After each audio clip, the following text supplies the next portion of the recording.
Frères et sœurs dans le Christ, Shalom. Nous célébrons en ce jour le 5e dimanche du temps de Pâques de l'année liturgique B. Et l'Église Notre Mère nous propose de méditer l'évangile de Saint Jean au chapitre 15, les 8 premiers versets.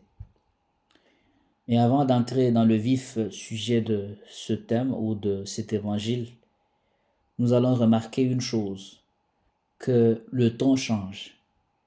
Avant la mort et la résurrection de Jésus, Jésus évitait que son identité soit révélée aux gens pour que son jour ne soit pas précédé, pour éviter justement tout malentendu sur l'essence de son messianisme.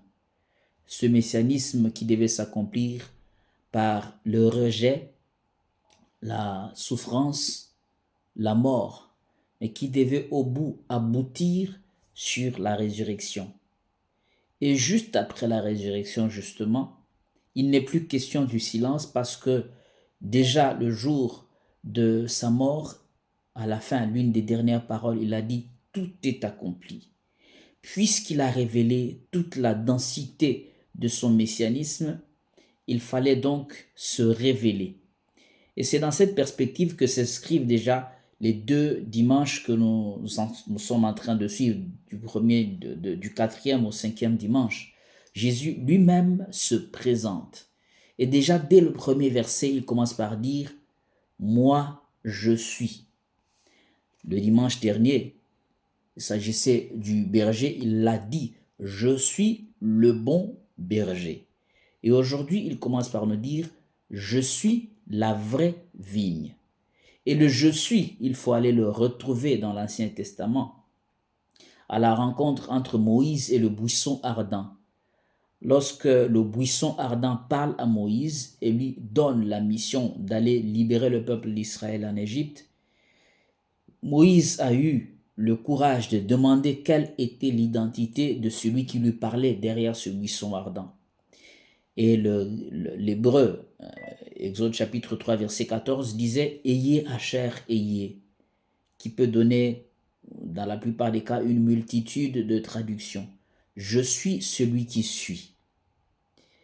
Où Dieu, en réalité, n'a pas donné son nom, mais a donné son identité. Celui qui suit, c'est-à-dire qui n'a pas de temps, qui est l'unique qui est. Les autres sont des étangs. Lui, c'est l'être. Et dans cette perspective, Jésus assume donc cette identité lorsqu'il se présente comme le « Ios », je suis, moi je suis. Et à côté du « moi je suis », c'est-à-dire je suis Dieu, il ajoute un autre qualificatif. Pour le dimanche dernier, c'était le bon berger. Et aujourd'hui, il dit la vraie vigne. L'image de la vigne, déjà dans l'Ancien Testament, plusieurs textes ont utilisé cette image de la vigne. Nous pouvons notamment citer Isaïe chapitre 5, versets 1 à 7, ou chapitre 27, versets 2 à 5 aussi. Jérémie chapitre 5, verset 10, ou Jérémie chapitre 12, versets 10 à 11. Et particulièrement Jérémie chapitre 2, verset 21. Donc, la vigne, c'est Israël. Et lorsqu'on parle d'Israël, on ne se limite pas à Israël, ce petit pays du Proche-Orient, mais on s'élargit dans l'humanité entière. Et le vigneron, c'était donc le Père lui-même. Le soin que le vigneron accordait à cette vigne est le symbole de la fidélité de Dieu, de l'alliance conclue entre l'homme et Dieu, entre Dieu et l'homme pour être juste. Le soin qu'il accorde à Israël est le soin qu'il accorde à l'humanité entière. Et donc, les mauvais raisins que la vigne donne, c'est l'infidélité qu'Israël ne cesse de débiter à l'encontre de Dieu. Et dans l'évangile de ce matin, nous nous rendons compte que en dehors du « moi je suis » qu'il répète à 2 reprises, « moi je suis », donc au verset 1 et au verset 5, « moi je suis la vraie vigne »,« moi je suis la vigne », il y a le verbe « demeurer » qu'il va répéter 8 fois dans le petit extrait de l'évangile d'aujourd'hui. Demeurer dans le sens de Saint Jean doit être pris dans le sens de la traversée du désert, justement, du peuple d'Israël. Lorsqu'ils traversaient le désert, ils se construisaient des tentes parce que c'était encore des nomades qui allaient vers la terre promise. Et pendant qu'ils construisaient justement des tentes, il y avait une tente qu'ils construisaient au milieu du camp. Le temple ou la tente où résidait l'arche de l'alliance. Donc le temps ou bien la tente de la rencontre.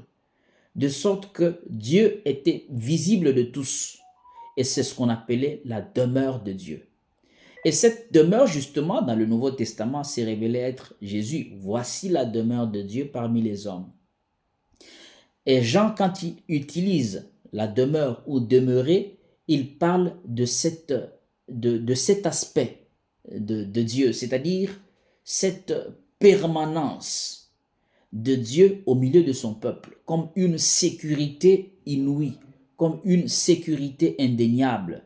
Et celui donc qui prend Dieu comme cette sécurité indéniable est donc attaché à cette branche qui donne de la sève à la personne qui est branchée.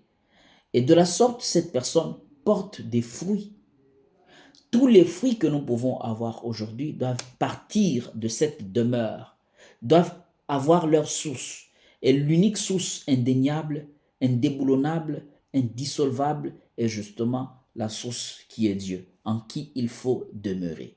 Donc, puisqu'il est la vraie vigne, tout celui qui doit